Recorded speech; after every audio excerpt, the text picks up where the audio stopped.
Assalamu alaikum wa rahmatullahi wa barakatuhu. Jama'a maza da mata masu kallonmu da sauraronmu, barkanmu da warhaka, barkanmu da sake kasancewa tare da ku a duk inda kuke a faɗin duniya cikin wannan shiri na mu duba mu gani na wannan rana ta talata 24 ga watan Oktoban shekara ta 2023. Godiya ta tabbata ga Allah subhanahu wata'ala mai girma da ɗaukaka da buwaya da yarda ya amince ya gwada mana wannan lokaci. Muna roƙo gare shi ya ba mu lahiya da zaman lahiya da kwanciyar hankali da daidaituwar al'amura a cikin wannan ƙasa tamu mai albarka. Idan aka dibi al'amarin tattalin arzikin ƙasarmu ta jamhuriyar Nijar ya koma baya ƙwarar gaske da shekaru da dama. Karancin abinci yana nan sai ƙara ta'azzara yake yi sakamakon rashin wadatar shi, wanda kowa ya gani babban cikas da waɗannan takunkumai suka kawo a cikin wannan ƙasa tamu shine duk wani al'amari ya tsaya cik. Yanzu abu mahi ɗaukar hankali shine nemar abin da za a ci, wanda ko da kuɗinka sai da rabanka. Wannan shine babban cikas na farko da waɗannan takunkumai suka jayo zuwa ga al'ummar ƙasarmu, musamman ma talakawa marasa ƙarfi waɗanda suke cikin asibitoci sakamakon yawan katsewar wutar lantarki, wanda akwai cututtuka ko kuma rashin lahiyoyi daban-daban waɗanda suke buƙatar sai an yi amfani da na'urori, ko kuma waɗanda ke fama da irin waɗannan rashin lahiyoyi ba su jin daɗi matsawar babu AC ko venti ko kuma wani abin da ya kama da haka, musamman ma tsofaffi da 'yan yara waɗanda duk mai kewaya a morgue wagga tana babban birnin Yamai kowa yana ganin abin babu daɗin gani. Lalle mutuwa ta Allah ce, amma abin yana ɗaukar hankulan mutane sosai, ganin irin yadda ake ga cincirindon jama'a wajen bisa. Wannan yana daga cikin irin cikas babba da muka samu a cikin wannan ƙasa tamu sakamakon wannan al'amari na 26 ga watan Yuli da waɗannan sojoji suka jayo ma ƙasanmu dalilin ci gaba da garkuwa da suke nan suna yi da shugaban ƙasa, shugaban jamhuriya Muhammad Bazoum. Abin sannan a hankali daga cikin birane yana wanzuwa, yana tafiya har a cikin ƙauyuka, wanda ana ganin irin yadda mutane suke kururuwa suna ƙarawa. Al'amurra da dama sun tsaya cik, aika da dama sai dai a yi zancensu sun koma sai tarihi. Lebarori sun cinci kansu cikin mawuyacin halin gaba kura baya sayaki, saboda aika sun tsaya cik.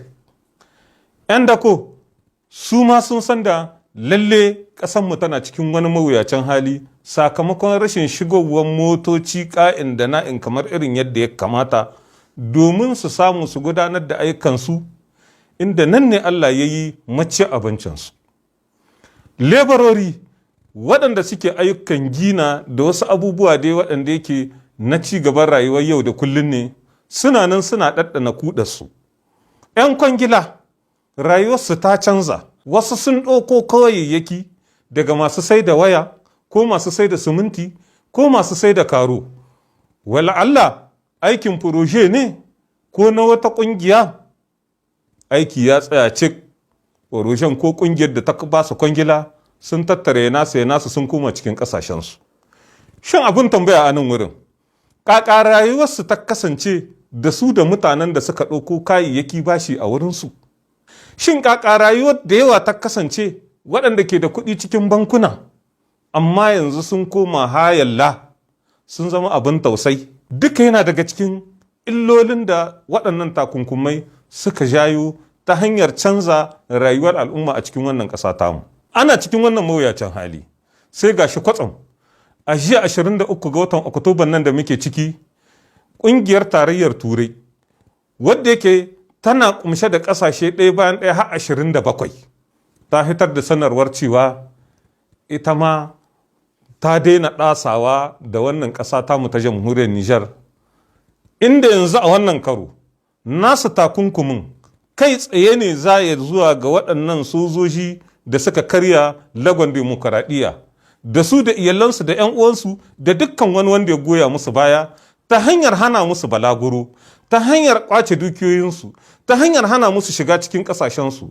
Wannan abu shi ma za ya shahi rayuwar al'umma kai tsaye, wanda kuma su kansu da suke ganin cewa kamar sun ishi kansu, ba su da wane ba su da wance, su sun zo domin su ceto jamhuriyar Nijar su samu mata 'yanci.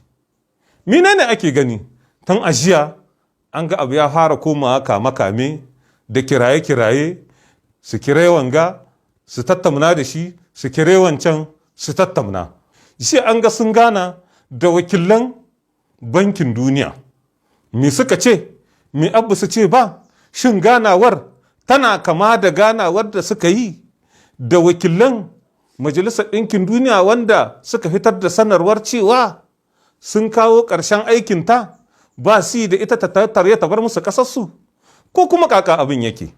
Nan ma abin yana ba da mamaki, kasancewar shekaran jiya kusa sakamakon tarurrukan da aka yi na bankin duniya a ƙasar Maroko, inda aka ce ba a yi da su, ba a buƙatar kasancewarsu wajen wannan taro. Shin sun kira wakilan bankin duniya ne domin su yi musu kurjin musa, ko su ce su ma su kwashe su bar musu ƙasarsu, ko kuma a'a lallashi suka fara yi kamar yadda daga ƙasa muke jin kuskusniya suna nan suna yin maganganu domin su jayo hankalin ƙungiyar gamayyar ƙasashen yammacin Afirka sai da yawo, wadda yake an gani ta musu irin abin gana in nan raina kasuwa ko sabtin ta ba ni ci. Wato sai da yawo ta yi kamar ma bata san Allah ya yi su ba, ta dai garka mutana ta takunkumi ta koma gehe tana kallon su. Shin waɗannan maganganu da suke yi suna kwatanta kamar sun yi ƙarfin sai da yawo in ta isa ta taho ta kawo musu hari ta gani mi za ya faruwa?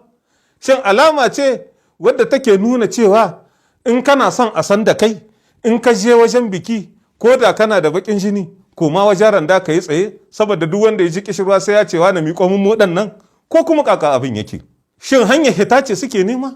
Sannan suka yi a zo a ce musu to ku zo a sasanta? Mun samu labarin da yawa daga cikinsu sun ga mu junansu gaskiya ta hanyar nuna musu cewa abin nan ba rawa ba tumami, ba a ikon ƙasa ba tare da hulɗa da kowace ƙasa ta duniya ba. Shin wannan yana da nasaba da ta da musu hankali da kwanakin wata suka yi? Da an ce wata ya wuce kwana 20, to sun hara 'yan zabare-zabare, sun hara 'yan kwace-kwace, sun hara 'yan murɗe-murɗe, suna shashayen idanu, suna nuna ma mutane cewa su sun iya karya inda ba gaba. Inda ranka da lahiyarka ka shi ka gani abubuwan mamaki ba sa karewa a duniya. Shekaran jiya kusa mun ji General Tumba kamar yadda suka saba su yi magana su kuma su komo su walwale ta game da cika bakin da General Tumba ya yi na cewa a dibe shi ma a dibe shi mullashi su sojoji ne.